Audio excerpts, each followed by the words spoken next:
Kajols finally in step with fashion. Vikram Thapa also stepped in to spend some time with the daddy of disco, but apparently he didn't pick up any moves.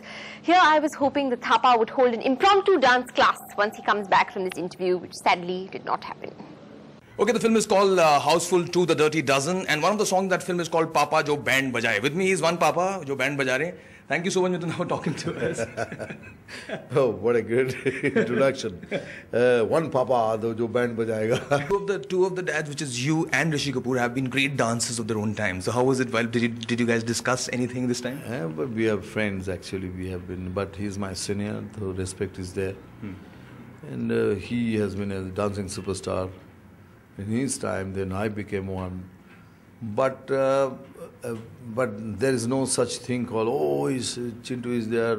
We are that kind of, that kach, kich, is never there between us. I mean, you do commercial cinema, you do cinema that gets you a national award. You do cinema a lot of people call B-grade cinema. I mean, how do you balance all of that and still emerge as the personality that you are?